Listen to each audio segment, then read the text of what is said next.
നമസ്കാരം. പുതിയൊരു വീഡിയോയിലേക്ക് എല്ലാവർക്കും സ്വാഗതം. ഇന്ന് നമുക്ക് ഇന്നർ ചൈൽഡ് ഹീലിംഗ് എന്താണ് എന്ന് ഈ വീഡിയോയിലൂടെ നമുക്ക് മനസ്സിലാക്കാം. ഇന്നർ ചൈൽഡ് ഹീലിംഗ് അറിയാത്തവർക്ക് ഉപകാരപ്പെടുന്ന വീഡിയോ ആണിത്. പലർക്കും അറിയാം, എന്നാൽ അറിയാത്തവരും ഉണ്ടാകും. അവർക്ക് വേണ്ടി ഒരു വീഡിയോ ചെയ്യാമെന്ന് വെച്ചു. മുന്നേ ഞാൻ ഇതിനെപ്പറ്റി ഒരു വീഡിയോ ചെയ്തിരുന്നു. അപ്പോൾ അതിൽ പറയുന്നതിനേക്കാളും കുറച്ചുകൂടി വ്യത്യസ്തമായി ഇതിൽ മനസ്സിലാക്കാം. പലർക്കും ഈ മെത്തേഡ് അറിഞ്ഞ് ചെയ്താൽ വളരെ വേഗം റിസൾട്ട് ലഭിക്കുന്ന ഒരു ഹീലിംഗ് മെത്തേഡാണ് ഇന്നർ ചൈൽഡ് ഹീലിംഗ് എന്നുള്ളത്. ഞാനും ഈ മെത്തേഡ് ഉപയോഗിച്ചുകൊണ്ട് തന്നെയാണ് എനിക്ക് ചെയ്തത്. അപ്പോൾ അത് വളരെ വേഗം റിസൾട്ട് കിട്ടി. അതുകൊണ്ട് തന്നെ നിങ്ങളുമായി ഷെയർ ചെയ്യാമെന്ന് വെച്ചു. അപ്പോൾ നമുക്ക് വീഡിയോയിലേക്ക് പോകാം. ഇന്നർ ചൈൽഡ് ഹീലിംഗ് എന്ന് പറഞ്ഞാൽ ചെറിയ പ്രായത്തിലുണ്ടായ വോണ്ടുകളെ ഹീൽ ചെയ്യുന്നതിന്, അതായത് നമ്മളെ തന്നെ ഹീൽ ചെയ്യുന്നതിനാണ് ഇന്നർ ചൈൽഡ് ഹീലിംഗ് എന്ന് പറയുന്നത്. ആ ചെറിയ പ്രായത്തിലുള്ള നമ്മൾ തന്നെ ഹീൽ ചെയ്യുക, അതാണ്. ഇതിന് മിറർ എക്സസൈസ് എന്നും പറയുന്നുണ്ട്. അപ്പോൾ നമുക്ക് ഇതെങ്ങനെ ചെയ്യാം എന്ന് നമുക്ക് മനസ്സിലാക്കാം. അതിനു മുന്നേ ഇത് മിറർ എക്സസൈസ് എന്ന് പറയുന്നത് എന്താണ് എന്ന് വെച്ചാൽ, മറ്റുള്ളവർ നമ്മളോട് എന്താണ് ചെയ്യുന്നത് അത് നമ്മൾ നമ്മളോട് ചെയ്യുന്നത് തന്നെയാണ് എന്നാണ്. അതുകൊണ്ടാണ് ഇതിനെ മിറർ എക്സസൈസ് എന്ന് പറയുന്നത്. ഇനി ഇതെങ്ങനെ ചെയ്യും എന്ന് നമുക്ക് മനസ്സിലാക്കാം. ആദ്യം തന്നെ ഇത് ചെയ്യുവാനായി നമുക്ക് ഒരു പേപ്പർ എടുക്കുക. ഒരു പേപ്പറും ഒരു പെന്നും എടുക്കുക. അതിനുശേഷം ഒരു കാരണം, എന്താണ് അപ്സെറ്റ് ആകുവാൻ ഉള്ള ഒരു കാരണം നമ്മൾ ആലോചിക്കുക. ഒരാളിൽ നിന്നും അപ്സെറ്റ് ആണെങ്കിൽ അവിടെ നമുക്ക് അതിൻ്റേതായ ഒരു കാരണം എഴുതാം. ഉദാഹരണമായി നമുക്ക് ഇതിന് 4 സ്റ്റെപ്പ് ഉണ്ട്. അതിലൊന്നാമതായി എഴുതേണ്ടത് അപ്സെറ്റ് ആകുവാനുള്ള ഒരു കാരണമായിട്ട് എഴുതാം, ആ ആൾ എന്നെ സ്നേഹിക്കുന്നില്ല. ഒന്നാമത്തെ പോയിൻ്റ് അവിടെ അങ്ങനെ എഴുതുക. അതിനുശേഷം രണ്ടാമത് എഴുതേണ്ടത് ഞാൻ എന്നെ സ്നേഹിക്കുന്നുണ്ടോ എന്നെഴുതുക. അതങ്ങനെ മാറ്റണം. ആ ആളെന്നെ സ്നേഹിക്കുന്നില്ല എന്നുള്ളത് ഞാൻ എന്നെ സ്നേഹിക്കാത്തത്, അതങ്ങനെ മാറ്റുക.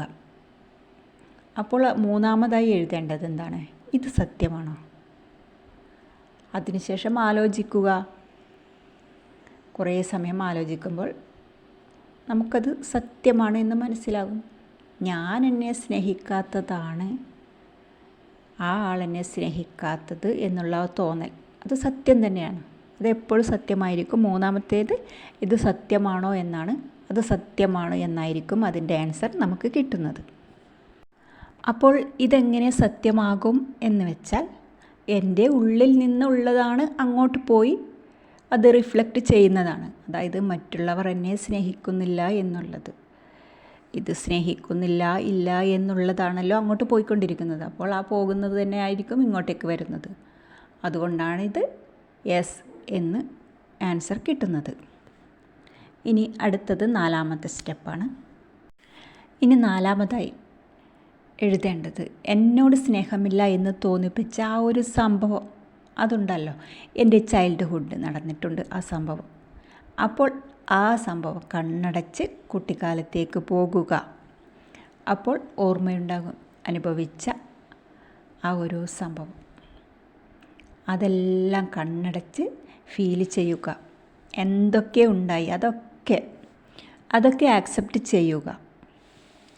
അതിനുശേഷം ആ സമയത്തുള്ള കുട്ടിയോട് ചോദിക്കുക. അപ്പോൾ ആ സമയത്തുള്ള കുട്ടിയോട് നിങ്ങൾ ചോദിക്കുക. നിങ്ങൾ പേരൻ്റായി നിന്നുകൊണ്ട് ചോദിക്കണം, എന്താണ് ഇപ്പോൾ നിനക്ക് വേണ്ടത് എന്ന് ചോദിക്കുക. ചിലപ്പോൾ ആ കുട്ടിക്ക് ഹഗ്ഗായിരിക്കും വേണ്ടത്, ചിലപ്പോൾ കിസ്സായിരിക്കും വേണ്ടത്. എന്താണോ ആ കുട്ടി ആ സമയത്ത് ആഗ്രഹിക്കുന്നത് അത് കൊടുക്കുക, കൊടുത്തതായി ഫീൽ ചെയ്യുക എന്നുള്ളതാണ്. ചിലപ്പോൾ സ്നേഹമായിരിക്കും. എന്തായാലും ആ സമയത്തുള്ള കുട്ടിയെ സമാധാനിപ്പിക്കുക.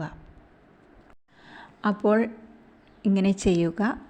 ഇതെപ്പോൾ നിർത്തണം എന്ന് വെച്ചാൽ, നിങ്ങൾക്ക് അപ്സെറ്റ് വരുമ്പോഴൊക്കെ ഇത് ചെയ്യാം. അത് ഹീലായി എന്ന് നിങ്ങൾക്ക് തോന്നുന്ന സമയത്ത് ഇത് നിർത്താം. പിന്നീട് അങ്ങോട്ട് എപ്പോഴും ഈ ഒരു മെത്തേഡ് ഉപയോഗിക്കാം. പക്ഷേ ആദ്യം ഇങ്ങനെ കുറച്ച് സ്റ്റെപ്സൊക്കെ ഉണ്ട് എന്നാലും പിന്നീട് നമുക്ക് ഇങ്ങനെയുള്ള സ്റ്റെപ്സിൻ്റെ ആവശ്യമൊന്നും ഉണ്ടാകില്ല എന്നുള്ളതാണ്. അതായത് പിന്നീട് അങ്ങോട്ട് നമുക്ക് എന്തെങ്കിലും ഒരു അപ്സെറ്റ് വരുമ്പോൾ നമുക്ക് തന്നെ സ്വയം ചോദിക്കാം, ആദ്യം മാത്രമേ ഈ പേപ്പർ എഴുതിയിട്ട് ഇല്ല ഈ മെത്തേഡ് ഉപയോഗിക്കേണ്ടതുള്ളൂ. ഞാനൊക്കെ പിന്നീട് അങ്ങോട്ട് ചെയ്തത് ആദ്യം ഇങ്ങനെ പേപ്പർ എഴുതി, പിന്നീട് ഞാൻ തന്നെ എന്നോട് ചോദിക്കും. ഒരു കുട്ടിയെ പോലെ ഞാൻ തന്നെ എനിക്ക് വേണ്ട കെയറിങ്ങും ഒക്കെ സ്നേഹവും ഒക്കെ കൊടുത്തുകൊണ്ട് തന്നെയാണ് ഞാൻ എന്നെ ഹീലാക്കിയത്. അപ്പോൾ പിന്നീട് ഇതൊരു ഈസി ആയിട്ടുള്ള ഒരു കാര്യമായി മാറും എന്നുള്ളതാണ്. പിന്നീട് ഇതിൻ്റെ ഒന്നും ആവശ്യം ഉണ്ടാകില്ല എന്നതാണ് എൻ്റെ അനുഭവം. അതായത് ഏത് സമയത്താണ് ആ സമയത്ത് നമുക്ക് ഇത് വരുന്നത് എന്നറിയില്ല.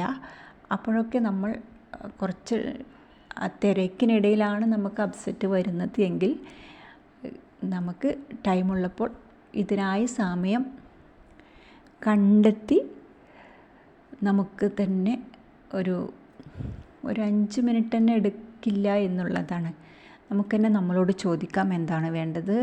ആ ചോദ്യത്തിലൂടെ നമുക്ക് നമ്മളെ തന്നെ സമാധാനിപ്പിക്കാൻ പറ്റും എന്നുള്ളതാണ്. നിങ്ങൾക്കും അങ്ങനെ സാധിക്കും എന്നുള്ളതാണ് എൻ്റെ അനുഭവത്തിലൂടെ എനിക്കതിന് സാധിച്ചതുകൊണ്ട് നിങ്ങൾക്കും സാധിക്കും. ഇതൊന്ന് ട്രൈ ചെയ്ത് നോക്കൂ. Thank you.